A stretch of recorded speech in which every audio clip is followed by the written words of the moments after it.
We have head coach Kyle Cooper and junior pivot Marissa Brown with us. Coach Cooper, if you could address today's game against number 8 ranked Glenville State, and then we'll open for questions.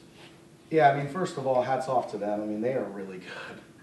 They're really good. We knew it coming in. I mean, you throw number 8 in front of them, and that tells you already, but they are really good. They're really well coached. Their kids dial into their system, and they run it. And Paris McLeod, I mean, she's a player. She is special. She has tortured us for years, no matter what team we throw at it. She's just a quality player that's hard to guard, and it changes the complexity of your defense. So hats off to them. They didn't panic when we made our run. They just kept coming back at us. But that's a great game for women's basketball. That is a great game for women's basketball because it shows how two teams can just go at each other. And it wasn't that there was zero defense played. Both teams got after it. And it was just high-octane offense. And, you know, it was a fun game to be a part of. Wish, obviously, we would have come out on top. Our kids deserved to win. There was no doubt about that. That's just how it goes sometimes.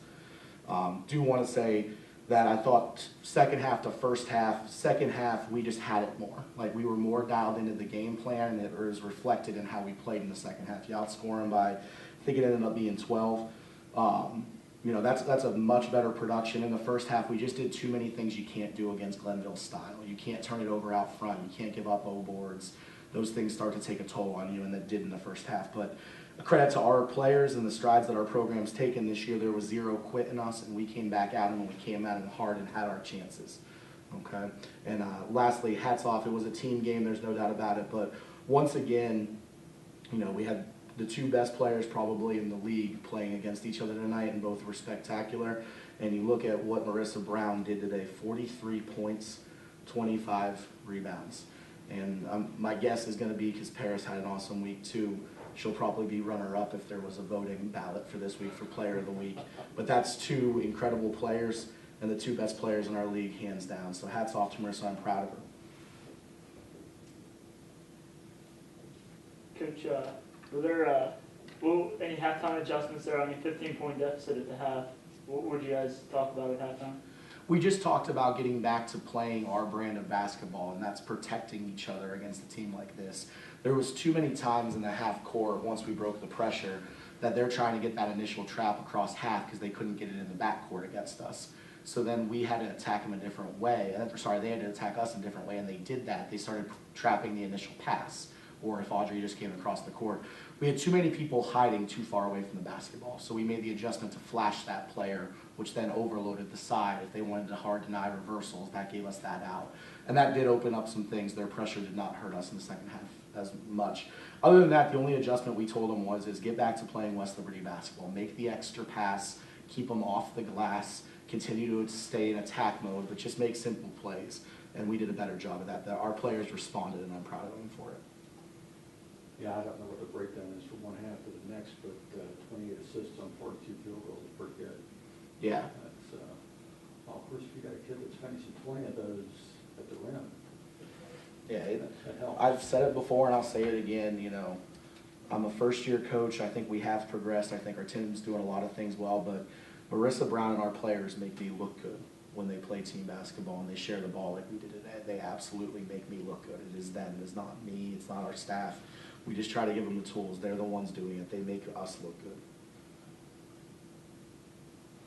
Marissa, you guys have obviously played Glenville earlier in the year, and you played well against them then. Did you have a feeling coming in, after bouncing back from the Wesleyan game and stuff, that you might be in line for a big day today, just the way that they were going to guard you? I didn't think so, but my teammates really found me, and we all were trying really hard, and it was easy to score when we're running. When you're kind of in a comeback situation like that, do you kind of fuel off the tempo and? Oh, for sure. I think all of us do. When we get up and running and we're hitting shots, I think that's when we're at our best.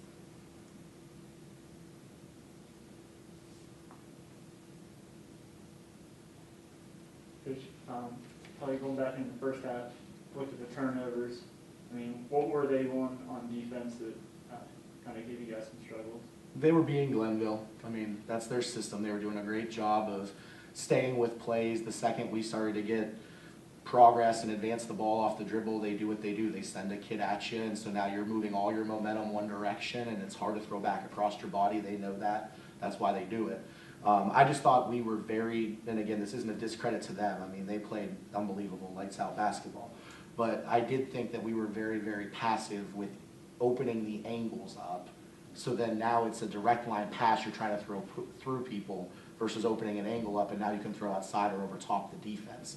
And then again, just the people hiding in the corner for us. Again, that's where we want them on the reversal, but we have to get the reversal to get to that. So you can't do a second thing first, and we did too much of that in the first half. And kind of got overshadowed a little bit. You know, such a terrific back and forth game, but you know, McKenna getting her 300 three-pointer today. That's a lot of threes. Yeah, and I was kind of going to end on that. You know, with this is I just want to say how proud I am of McKenna. You know, she came in here into a team that was very young, and she trusted us as a coaching staff. You know, that's with Coach Allum at the helm and now with me at the helm of this. And she's bought in. And this year, her growth has been incredible. I mean, better shot selection. In turn, you're seeing a more efficient player. But to score 300, or to hit 300 threes in your career, that's pretty special. My wish would have been, and it was her moment, you know, we draw a play up to get her a look at the end of the game. And they did a good job of blowing the play up, and our execution could have been a little bit better. But I was hoping for that moment for her to get one more of them there and tie that game up for us. But again, hats off to McKenna. I love her to death. She's come so far, and I'm proud of her. And Marissa, last question, I'll let you go. What do you think the ceiling is for this team? I mean, you just literally took the number 8 team in the country just right down to the wire. I mean, it could have gone either way. You know, how far do you guys think you can go? I mean, I think if we're engaged and we're trying hard, not just like first half or second half, we're trying hard the whole time. We're running on defense, we're getting stops, getting kills. I think we could go far in the tournament.